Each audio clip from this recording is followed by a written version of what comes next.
Hey folks, everything new under the sun.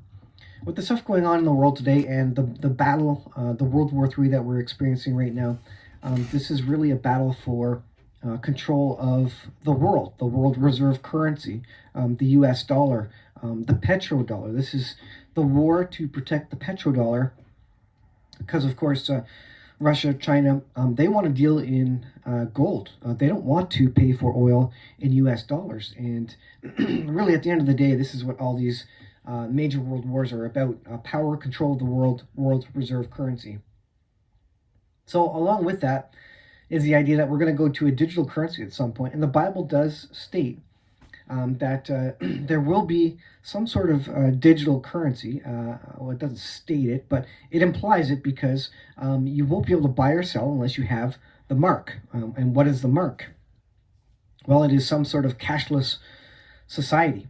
And what do we know right now about what could be implemented related to that? Well, microchips and the use of digital currency.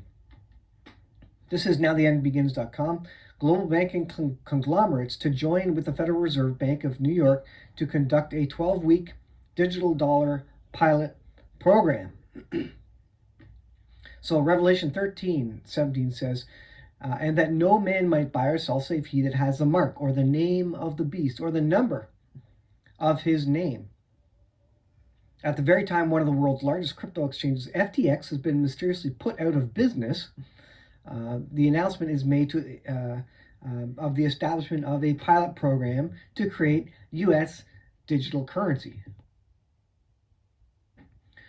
In a November 15th announcement, the New York Fed said the program would explore the feasibility of an interoperable network of central bank wholesale digital money and commercial digital bank money operating on a shared multi-entity distributed ledger, i.e. cryptocurrency, on a regulated liability network, they say. Banking giants include BNY Mellon, Citigroup, HSBC, MasterCard, PNC, TD Bank, Truist, US Bank, Wells Fargo, and they're all going to be participating in this pilot of issuing tokens, their own cryptocurrency for this.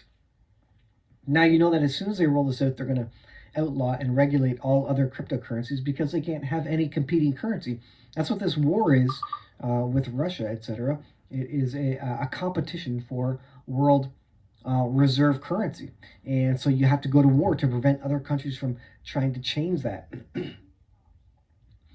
It says this proof of concept project will test the technical feasibility, legal viability, and business applicability of distributed ledger technology, of cryptocurrency, of official cryptocurrency, as well as simulate tokens and explore regulatory frameworks. Now, this is going to come down hard on cryptocurrencies like Bitcoin, Litecoin. They're all going to be outlawed, basically, or regulated to death at some point. Federal regulators in the United States have not reached a consensus on whether to launch a digital dollar in the country, but agencies and those in private sector have been exploring the possibility. Following Joe Biden's issuing of executive order aimed at establishing a framework on digital assets, some lawmakers questioned Congress' role might be in passing legislation to support CBDC and how a digital dollar might curtail similar innovations from the private sector, i.e. tokens, Litecoin, Bitcoin, cryptocurrency in general. And so, yes, legislation would curtail similar innovations that are already happening. And of course, there's a video here. This is Sunak, the UK Prime Minister. He did a whole video about promoting central bank digital currencies. As soon as he got into office, he did a whole video. You can go watch this on nowtheendbegins.com. CBDCs are the future by Rishi Sunak. And he goes, as a Prime Minister of the UK, he goes and sells this to everybody that he can. So let's take a look at an example from Canada. Is Canada moving towards central bank digital currency? Well, this is bankofcanada.ca. You can see the logo up top. We are building the capability to issue a digital version of the Canadian dollar, known as a central bank digital currency, CBDC. Everybody's using the same terminology.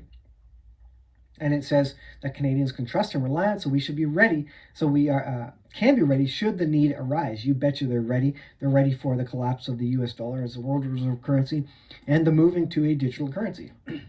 Currently, we do not have any plans to issue a digital currency. Ultimately, Parliament and the Government of Canada will determine if or when to issue it. Changing times. The bank is responsible for supplying banknotes to Canadians and for making sure there is confidence in the Canadian dollar. To do this, we need to adapt to changes in the way Canadians pay for goods. Canadians are using cash less often. Digital payments such as credit cards and debit cards, mobile payment options being used more frequently. And that's true. Absolutely everybody's using it. Fewer and fewer people are using cash.